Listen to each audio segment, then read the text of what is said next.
Hey guys, How you this doing? is Justin and Eddie again. This time we're talking about Triple Nine, a little movie that came out a couple months ago that not a lot of people know about, and this time we're Poorly marketed, I thought. Yeah. But it was still good. So now we're talking about this film, and he showed me the trailer of it a couple months before it came out, and it got me really hooked on it. You know, I actually thought that from the trailer it just looked like, oh shit, man, it's got a huge cast on it because it's got a cast that includes really big names. You got Woody Harrelson, Casey Affleck, Norman Reedus, Aaron Paul from Breaking Bad. You got Kate Winslet, Cheryl Efferwar, and Anthony Mackie. This is like one of those like rare occasions where they actually kind of pull a big ensemble cast, and well, not as big as Crash, but it's ensemble. It's close enough, and they're getting a lot of big name stars, you know, and that's what really caught my eye because this is like.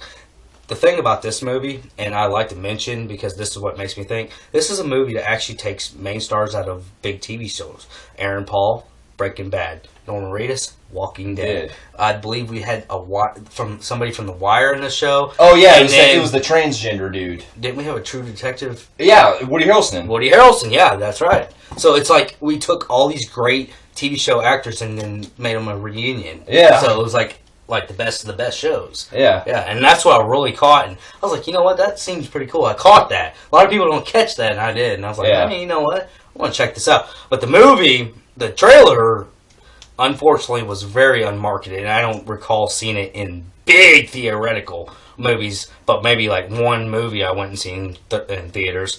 But other than that, the theoretical part was really...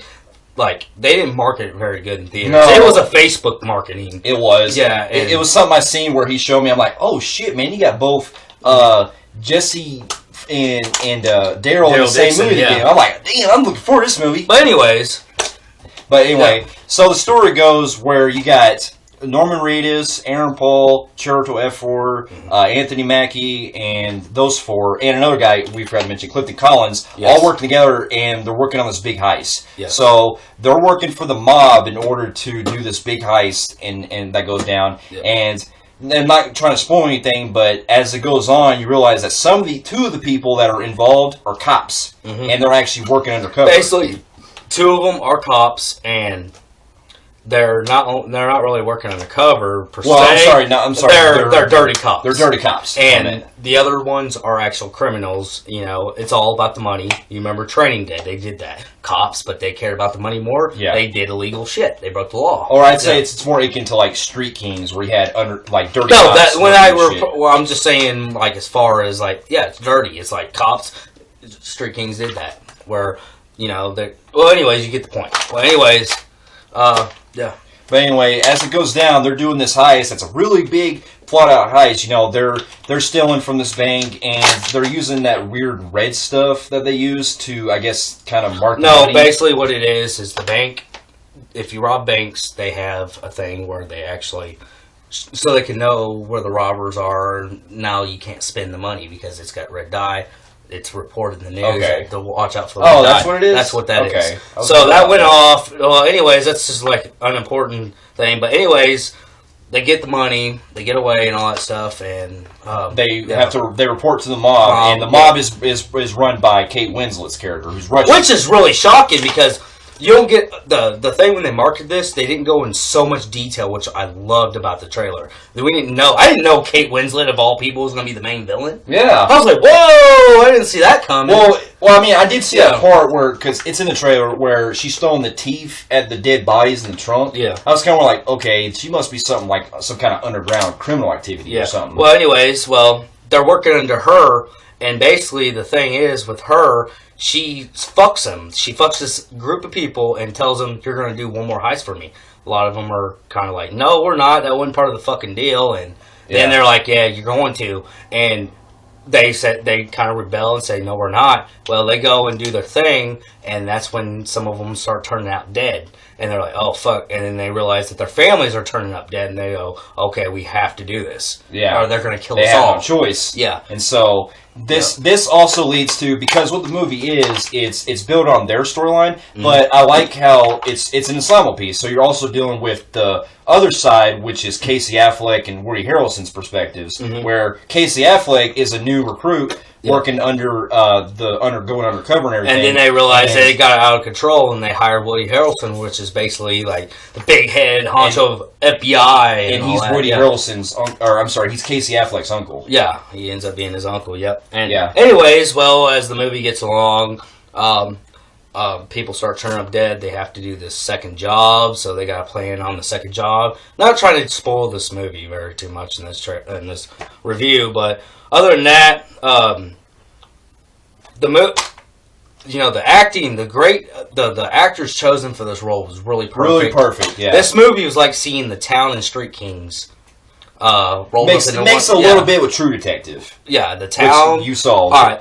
True Detective's grittiness. You got the Towns with the bank heist, the grittiness.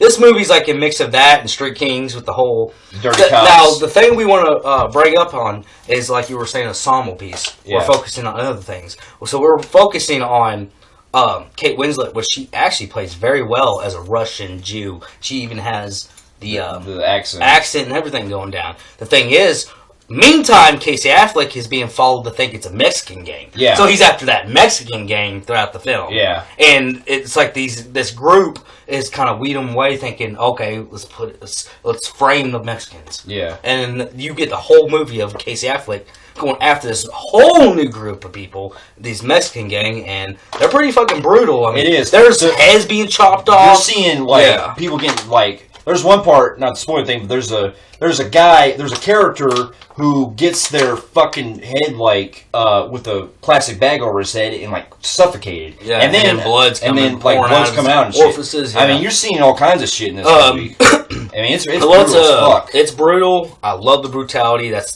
I love that when we watch these type films, but I also love the acting in here. But the thing that really captured me is, I'm not going to spoil anything, but holy crap. All bets are off in this one.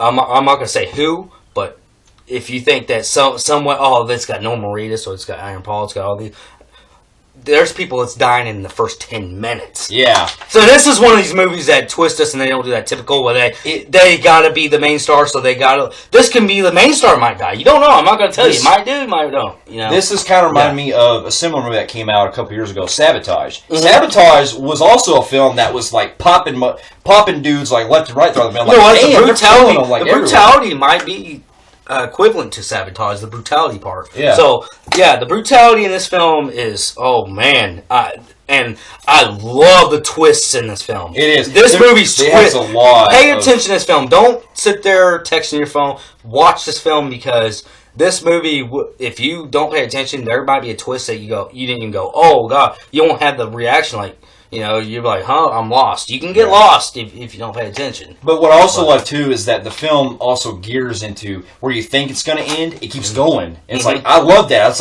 oh shit, we're getting even more shit going on. Yes. And also, I love the music behind the score. Yeah, the score. They have a score. They have a score generally you would use in a horror flick, but this is like a horror action. It's like a weird thing to explain, but they keep a very set tone that makes it really creepy. Yeah, like at the beginning, it's got a catchy score, kind of like how it was really caught on to the score in The Revenant. Yeah. Well, like in the beginning where they're playing their heist, that music they play, you know what it's kind of reminded me of? It's kind of reminded me of the music of Rob Zombie's Halloween. Yeah. It had that really deep kind of intense darkness to it. Yeah. You know? So overall, man, it was a phenomenal film. I have a hard time grading this. I mean, what would you say the cons would be in this film? My only cons I have is I love the performances and all, and I thought the way they planned things out and the way the story's going is cool. It's just that I really wish they could have focused a little more on certain characters, because the dialogue was a little short on this one. So we get people like Norman Reedus and Aaron Paul who do get in this film, but I get what you're saying, and I saw that too. It's basically we are getting a short story, here. Here they are. Boom. We get little backstories here and there, and they're very quick, and so you don't get a lot of depth to some of the characters. So you don't get these same emotions of oh man, we lost. Yeah. So I mean, it's cool. The only reason still good. Yeah. I mean, but also I think that they could have worked a little bit more on it, tweaking some things with some of the double crossings. You know, like towards the end when you're getting to your climax, they could have did a little bit elaborate more, like some aftermaths, like what happens to some of the fates of the other characters, because we don't know what the fuck happened to some of the other characters in the movie either. Yeah. Still a phenomenal film. Yeah. Hell, I think it got underrated and it got mismarketed so bad, but I know this movie could have been so successful if it would have just marketed it right. But overall, I have a hard time grading this because I want to give it a 9. I'm just going to go ahead and just say 8.5 out of 10. Yeah, I'm going to give it an 8 out of 10. I'll probably just go a little more because there were some things that I kind of wish were more in the movie, but I still love the movie as it was because I went with it. It's a really gritty, and it's one of the better gritty thriller cop films we've seen in a while. You don't usually get those movies so often, so it's cool to see like that kind of movie that would have came out in the 90s. You know, stuff like that. So I highly recommend it if you get a chance to check it out, and definitely recommend it. Yep. And if you like David Ayer kind of films like Training Day or Michael Mann, this is the type of movie for you guys. Yeah. So highly check it out, and we'll see you guys later.